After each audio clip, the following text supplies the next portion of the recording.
Hi, this is Tim of the 1916 Company. Welcome and thanks for logging on. We're waking up with watches and everything you see is in stock and for sale because I'm just going to have the one inventory show this weekend. I'm going to focus on a bit of a champions match. It's going to be all thriller, no filler, and it starts right here with the 2022 250-piece limited edition A Lungo und Sohne Odysseus titanium. So the first Odysseus arrived in 2019 and it was stainless steel. This, featuring a combination of extensive media blast and high-polished grade 5 titanium, this is the ice blue dial variant that was only available through Longa boutiques. So you've got the ice blue dial, the titanium case, that unique combination of media blast and polish. 40.5 millimeters in diameter, has the Datamatic system, so hidden push registers for the panorama datum as well as the day of the week, has stop seconds, automatic winding, a 50-hour power reserve. Taking a quick look at the buckle, there's a push button and a micro adjustment. You can see that there's an intermediate size link in the bracelet for further fine-tuning the size. And the watch is very light, being all sapphire and titanium. It sits very easy on the wrist. My wrist is 16 centimeters in circumference, and you can see it's broad. It's got a big wingspan, but it's not big, it's not thick, and it's not heavy, so it wears really nice. We'll do a quick lume shot here, by the way. 120 meters water resistant. This is a full-service sports watch. It can run the gamut of sports watch activities and perform them all with virtuosity.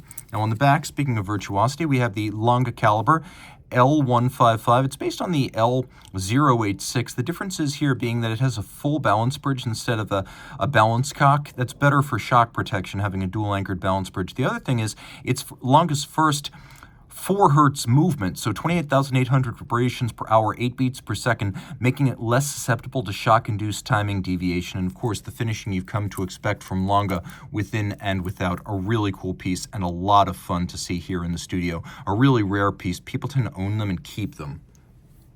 Now, another watch that I think you're going to love is a watch that has all the toys. The original Jaeger LeCoultre Master 8 Days Perpetual Antoine LeCoultre was a limited series that came out in 2004, and immediately after, a series run of the 8 Days Perpetual arrived, and that's what this is. This is the first generation 8 Days Perpetual, not the watch that arrived in 2011. So you have on the dial, well, an awful lot. There's an 8-day power reserve. That's the chronometric power reserve, though in fact it'll run for almost 10 days before it actually stops. And because JLC understands you don't want to be winding your watch hundreds of times on a regular basis, they geared the winding system high, so it only takes 55 turns to fully energize the mainspring. Day-night indicators, you've got your danger zone indicator. You can see where that little aperture turns red. That's when you do not want to attempt to use the quick set on the calendar system. And by the way, it is the IWC Kurt Klaus mechanically programmed system.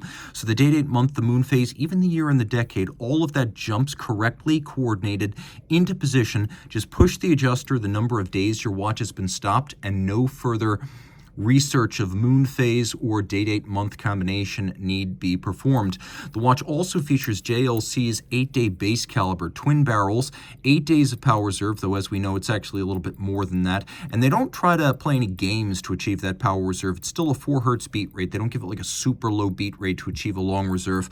Côte de Soleil or sunburst, Côte de Genève, radiating out across the bridges. This is based on the movement originally developed for the 70th anniversary reverso, the Septante. Thrown it on the wrist, you can see it wears nicely, though it is large, 41.5 millimeters in diameter, but pretty slim. It's got nice weight to it in rose gold. A very special piece that pays tribute to JLC's long history dating back to the early 20th century of 8-day movements. Perhaps even a little bit surprising in its use of sufficient luminescence on the dial.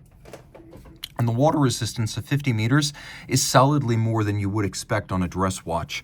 So let's jump to something that is now possibly the most versatile watch Patek Philippe makes. Launched in 2022, this is the Travel Time Annual Calendar 5326. So in white gold, 41 millimeters in diameter. This vies with the Nautilus 5990 Travel Time Chrono for the title of Most Practical Patek. First, let's take a look at the lume because it is spectacular. Just like the Calatrava Pilot, which lends some of its design language, it is blazing in the dark. Of course, the case is also fascinating. So we have these angular lugs, but also full circumferential pyramide clou de Paris. And if you take a close look at the lugs, you can see they're attached to the case back, but not actually the mid case, which means there's a gap between the case and the lug that allows this intricate pattern to be applied to the case. It's an easy watch to wear. It's just over 48 millimeters lug to lug. It's got nice weight to it, as white gold watches tend to. And it has what Patek describes as a textured charcoal dial. And, well, I'll buy that. It's a great looking dial, and it's one of the few Patek travel time watches that doesn't need any kind of external pusher or trigger to activate the travel time function. It's all done through the crown. And because the local and reference hour are both in a 12-hour format, you can superimpose them and so clean up the dial when you don't need the second time zone. Take note, caliber 31-260, a modern Patek movement with hacking seconds, an annual calendar in my beloved aperture fashion. I don't necessarily love the pointer calendars. I find them fiddly to the eye and hard to read, whereas here we get the day, date, month, easy. Moon phase 2, off-white or cream coloration for all the elements. I particularly love the syringe hands. And then we have a command de fer, or a railroad track outboard for the minutes.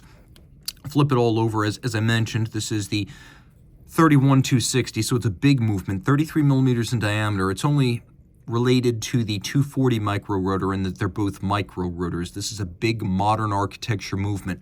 6-position adjustment, free sprung gyromax balance, micro rotor on ceramic bearings, broad stripes, mirrored bevels, and actually bevels come to points here, which is almost as difficult to achieve as inward bevels. So glad to see that. 48-hour power reserve, 4 hertz beat rate, and the silicone hairspring here is the latest Spiromax from Patek, which in addition to being anti-magnetic also breathes concentrically like an overcoil. We've got this large movement with a beautiful architecture down from the barrel through the finger bridges to the escapement. Just a great watch, excelling in every conceivable way a watch could excel. And it's got that lovely gray gold, the white gold that never needs rhodium plating. Jumping from Switzerland's finest to Germany. This is a lovely 37mm Benu German silver. It's a collaboration between Seiko, Kari, Voutilainen, and Moritz Grossmann, the watchmaking independent out of Glashütte. So this is the Benu 37 German silver. The dial is made of German silver, which is the same champagne-toned alloy used to make most modern German watch movements at the high end. But here, it's an engine-turned dial by Kari Voutilainen's Comblamin Quatrain. So we have a lovely combination of different cuts on a dial that is its natural metal, and thus that wonderful tone of champagne that will grow more intense with time. We do have a hacking or stop seconds function, lovely sort of Art Nouveau tri-Arabic numerals, and hands at center that are cut, polished, trimmed, and fired manually to create this lovely brown violet hue. And you can see the same process has been applied to the screws on the case back.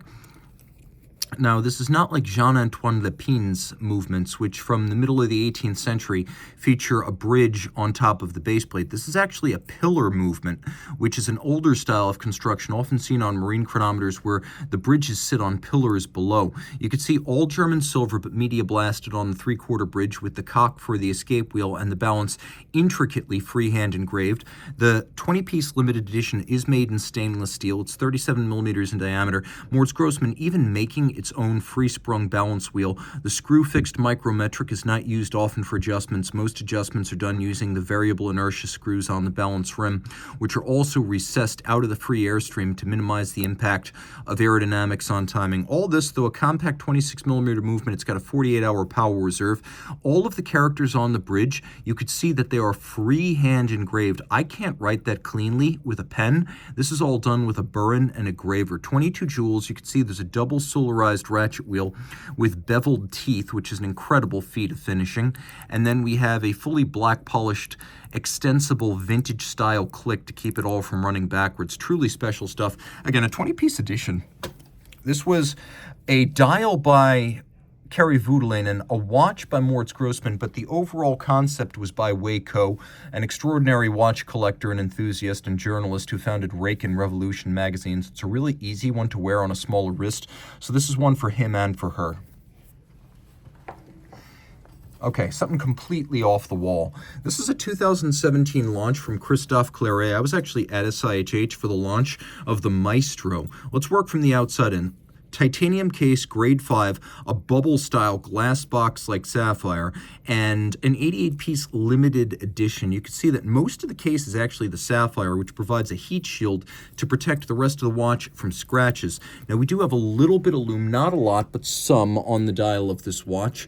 And then we've got an unusual feature, a memory device. You can see that there's a little cone with a blue sapphire on top, but when you press this trigger on the side of the case, it alternates between blue sapphire and diamond. It's a memory device. When you see that the diamond is out of place, that's supposed to remind you of something. But it's a little memory device to get your memory juices flowing again and figure out what it is you've got to do. Now, there's a fascinating take on the grande date right here, the big date with 2 digits.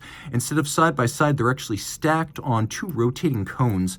And the quick adjuster here, you can see this one also has a sapphire cap. The quick adjuster cycles through the different dates, and it's just a lot of fun to play with.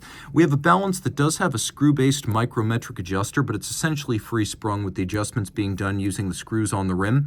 It beats away at 3 Hertz. It has an overcoil hairspring, and thanks to an extraordinarily large set of mainsprings here, we've got 7 days of power reserve in a manufacturer Christophe Claret movement that is large and properly fills out this case, adjusted in a high horology 5 positions. Now take a look here. On the case back, all the screws are polished, and on the dial side, all of the screws are blued. You could see just how many interior angles there are within the confines of what Claret describes as Charles X finger bridges. All right, Chuck, well done. Christophe, good job. This is a watch that wears a lot smaller than you'd think. Though it's a 42 millimeter, the fact that it's made almost entirely of sapphire and titanium means it also sits really light on the wrist. So this is an easy and comfortable watch to wear with a complication that, as far as I'm aware, has never been featured. And that is definitely the only time we've ever seen a coaxial conical big date system. A very cool watch. For somebody, this is going to be exactly the right kind of weird.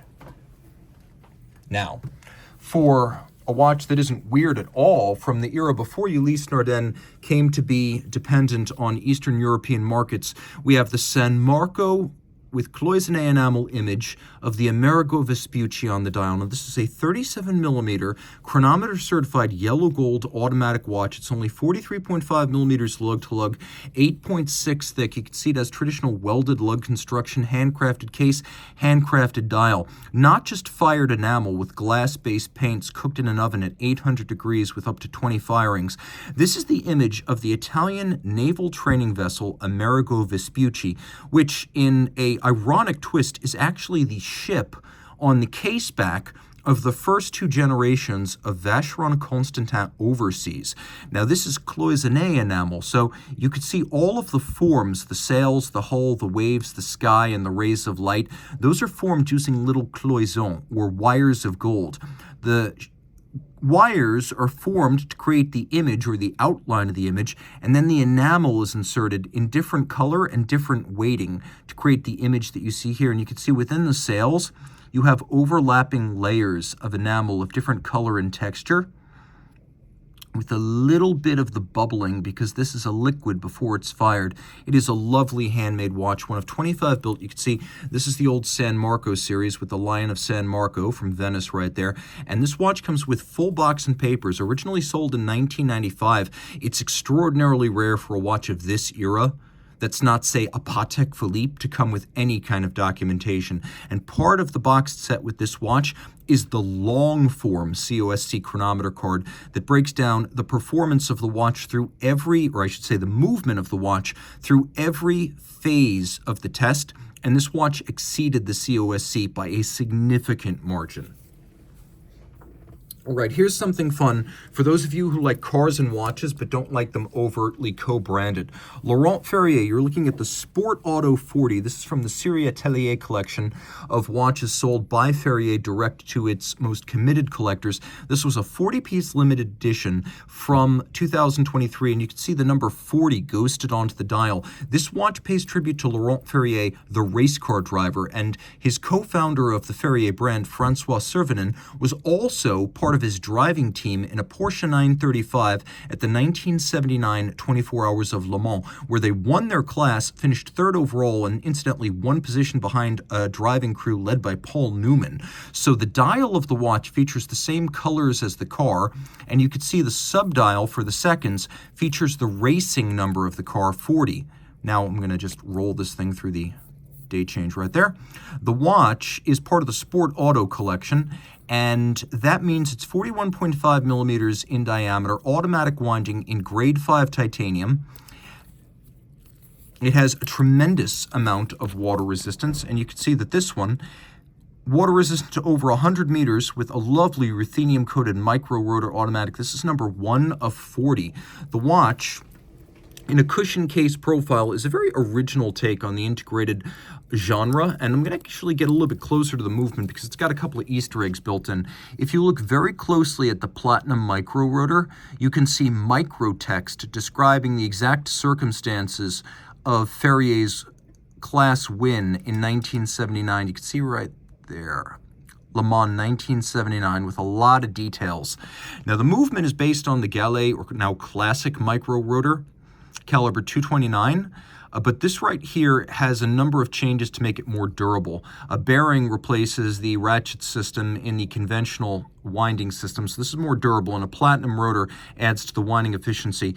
We now have a 4 hertz beat rate to the movement rather than the traditional double direct impulse system and its 3 hertz beat rate. A higher beat rate is more compatible with the shocks and concussions a sports watch faces, more accurate in the face of those shocks. We also have a conventional Swiss lever escapement, which is more shock resistant and less fragile than the double direct system on the conventional micro rotor. That said, it is still a fine movement. 72 hours of power reserve. You can see the bevels are a mile wide, even if some of the contours around the jewelling aren't quite as complex as on the double direct version. But you can also see that we still do have a couple of inward angles, and that the bevels are as broad and bright as they've ever been, with black polish and beveling on the bridge for the rotor, engine turning on the base plate, black polished screw heads, and then this lovely satination across the bridges. And that is a ruthenium-coated movement, a lovely watch. It is fairly large. I'm going to admit it's a fairly big watch, but my wrist is not large, and I have no issues whatsoever wearing it. Finally, you can see off in the corner a very, very special piece that to me represents the ultimate in dress watch elegance. This was part of a series of extraordinarily low volume spring drive hand wound watches that debuted in 2020. This is, of course, the Grand Seiko SBGZ003. So the case is platinum, and as you can see, it is very compact. It's about 38.5 millimeters in diameter, 10.3 thick, and 43.5 millimeters from lug to lug. In platinum, it has a nice weight to it. Now, the dial features engraving for the spring drive notation, the logo, which has also been internally polished, and then the indices of the seconds and minutes. The hand, which is spring drive, you can see it has that uncanny continuous glide. There's no tick, no tock, no start, no stop, because spring drive is a unidirectional system governed by electromagnetism. It doesn't need to reverse its operation. It is that electromagnetic braking force that slows this down. There's no battery, there's no motor, there's no capacitor. The system is driven entirely by the mainspring, but it's actually 2 mainsprings stacked in one barrel.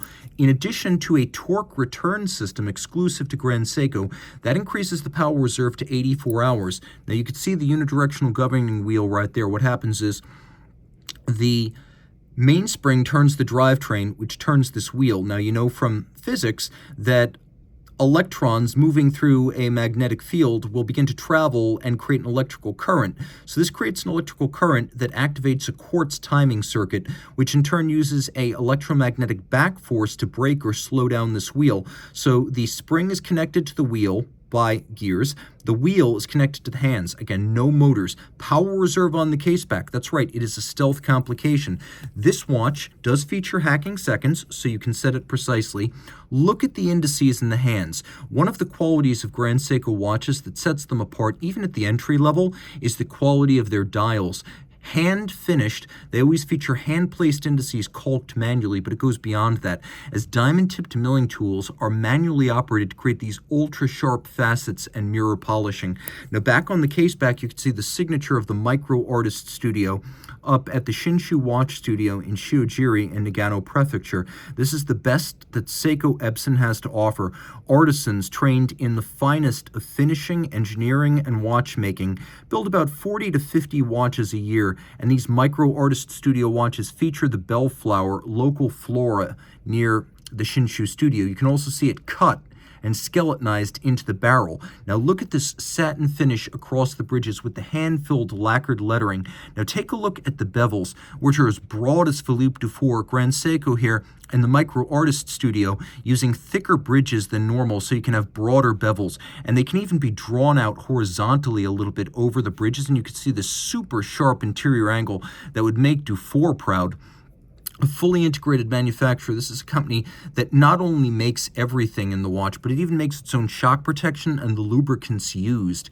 And the finishing quality here is surpassing. Every jewel and screw sink with an internal bevel. All of the screws are blued and fired. And you can even see that the skeletonized barrel has been satinated on its top, and then within the recesses that form the image of the bellflower, we have micro beveling. Flip it back to the dial side, a very special watch. Easy to wear. It has a full clasp and a strap that is buttery soft and refined. Super comfortable. This is a watch for the ages, and there will only ever be a few dozen of these kicking around. A super special watch, accurate to 15 seconds a month. So it has basically mechanical soul but quartz accuracy. If you love any of the watches you've seen, check the description below for details, including pricing, or reach out to me, Team Mosso, at the 1916company.com for purchase and pricing details.